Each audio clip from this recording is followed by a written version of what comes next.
What is up, guys? In this video we're upgrading these LED marker lights in the front of the YJ to some Nilight LED spotlights. Oh.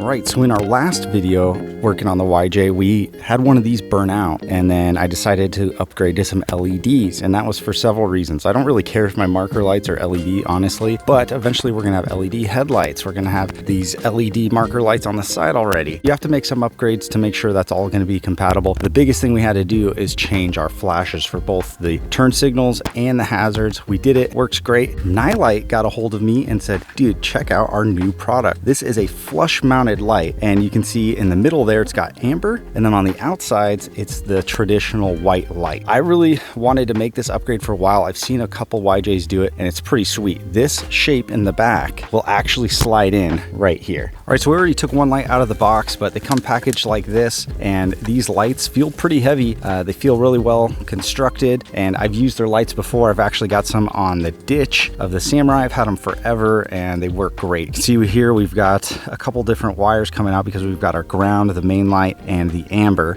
or some version of that. Unlike most harnesses for these lights that just have an on and off switch, this has on and off and mode, because it's going to be able to do some really cool strobe and flashing stuff and cycle between just a white light or an amber light. If you have a switch controller, I think that'd be really cool because you could do all these on separate buttons. For me, I'm just going to wire up how they have it, and the options for using this are really cool. I don't know how bright they're going to be yet. I'm pretty sure they're going to be way too bright to use it as one. You could hook it up to where your blinker is the center amber light and then have a separate switch for your white lights on both sides. So that would be pretty cool. For now, we're just going to hook it up the way they intend to do it by flush mounting it right there in the grill. You get all of your hardware in here. This actually is some nice stuff. These are all button head Allen heads, just like what I've used for everything else. So that's nice. And then it looks like we've got a couple gaskets or maybe even a template for these lights. So let's get our marker lights removed.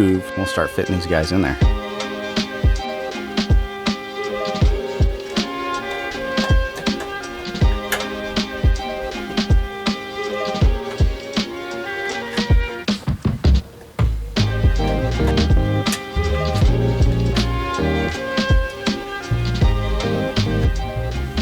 Probably noticed I put my marker lights back in there and connected them again because we just put those LEDs in there, and I don't really want to wire anything right now with that.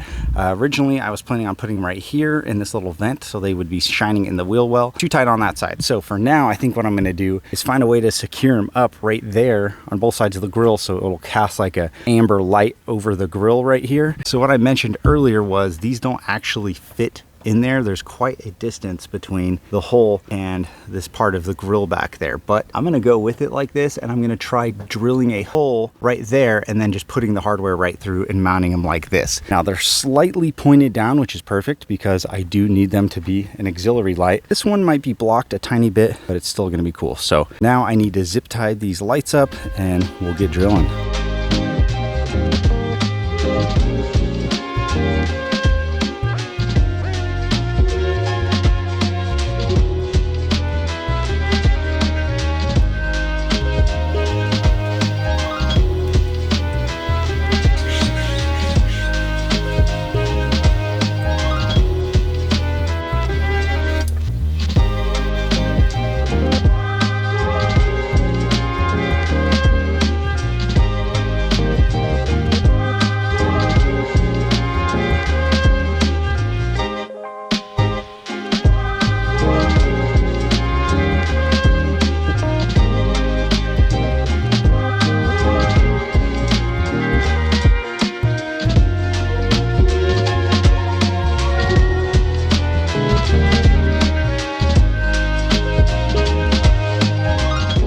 Let me show you what we're working with here. This all went really well as far as like the wiring and the routing. So like normal, we have our red to the positive, black to the negative. I just slid them in under these protective boots. You've got a fuse included right here. This is just all the bundle excess wire. They leave you a bunch in case you need to go to a rear bumper or something. Then our little relay, I just slid it over one of these nuts I already had for a clamp, so it's in there nice and securely. Just zip tied it in one more spot. Mine follows the radiator mount in the front of the grill there, connects to both lights on each side. So that's how we're looking. This one is just a tiny bit obstructed, but still looks good. I've got a hole right there in my firewall, and I'll show you how I have it mounted up. So I actually have it mounted up upside down right now. The switch just looks like this, so that's the on-off button, and then this is your mode buttons right here. Through that same hole in the firewall, and that's how mine's set up. So mine is really simple right now because eventually I'm gonna have a switch panel that's gonna run all of this stuff. So I don't mind having this single one right now. It comes with adhesive in the back, so it just does its own thing. So there's the white on. Later when it gets dark, I'm gonna get some night shots of this. We'll see if we can even see those marker lights tucked behind the grill, and we'll see how the new LEDs look.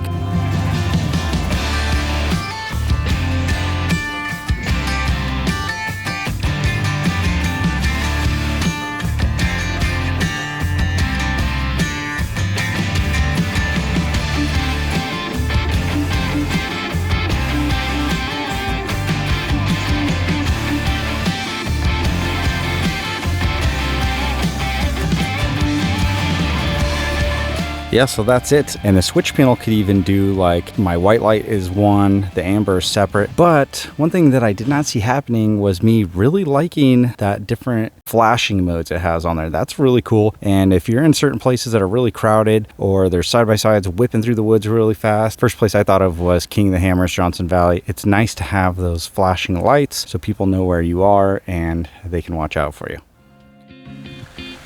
Well, I wanted to grab some more footage, especially at night, but as you can see, weather's coming in, it's starting to rain now, and we are running out of time to get the Jeep ready for Moab, which is happening for me about 3 days from now. So I hope you guys liked this video. It was a really simple install. Thank you very much to Nilight for sending these lights out. Yeah, I got hooked up with the lights, but doesn't sway my opinion of them. Hands down, the easiest install I've ever had with a light kit like this. Seriously, positive to positive, negative to negative. The wires were already stripped at the ends, and it even came with the male and female connectors for it, so super easy install. It was basically just plug and play. Not too much more to say on that, besides that I have this product down in the description. If you're looking at getting any flush mounted lights, these are definitely worth the money. Really like the look and the performance. Looking forward to trying something else. I might have to get a hold of Nilight again and see if they've got a switch panel, because we are needing one here in the Jeep. Well, thanks for checking out this video, guys. If you want to see more of the Jeep as we add these little things on, we've got some big things coming for the Jeep too, especially as far as axle suspension and things like that. Make sure you subscribe. That way you can stay up to speed with all the improvements we're making and the wheeling trips, like all the ones we have coming up for Moab here in a second. As usual, guys, thanks for checking out our video. See you in the next one.